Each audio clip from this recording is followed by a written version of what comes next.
What, according to you, is the wittiest quote of all time? If anyone here believes in telekinesis, raise my hand, Kurt Vonnegut. I can't remember who said it, but attest the exchange between two men. So you will either die on the gallows or of the pox. His response: well, that depends on whether I embrace your morals or your mistress. I can resist everything except temptation. Oscar Wilde. French Captain Robert Surcouf, captured by the English. Nelson, you filthy French. You fight for money while we Britons fight for honor. Surcouf, well, we all fight for what we don't have. White House dinner guest. President Coolidge, I've made a bet that I can get more than 2 words out of you. President Coolidge, you lose. The trouble with having an open mind is that people will insist on coming along and trying to put things in it. Terry Pratchett.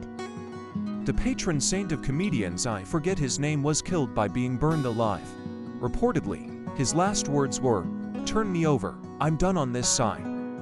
Reminds me of my safari in Africa. Somebody forgot the corkscrew, and for several days we had to live on nothing but food and water. W.C. Fields. It's easy to quit smoking. I've done it 1,000 times. Mark Twain. Brevity is the soul of wit. Shakespeare from Hamlet. Murderer James French's last words, said to a reporter before his execution by electric chair. How's this for your headline? French fries. Build a man a fire, and he'll be warm for a day. Set a man on fire, and he'll be warm for the rest of his life. Terry Pratchett. Jazz isn't dead, it just smells funny. Frank Zappa. Witty quotes are Winston Churchill's bailiwick. My personal favorite of his, albeit a potentially apocryphal one.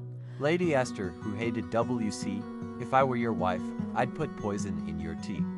Churchill, if you were my wife, I'd gladly drink it. On 2 occasions I have been asked, pray, Mr. Babbage, if you put into the machine wrong figures, will the right answers come out? In one case a member of the upper, and in the other a member of the lower house put this question. I am not able rightly to apprehend the kind of confusion of ideas that could provoke such a question. Charles Babbage.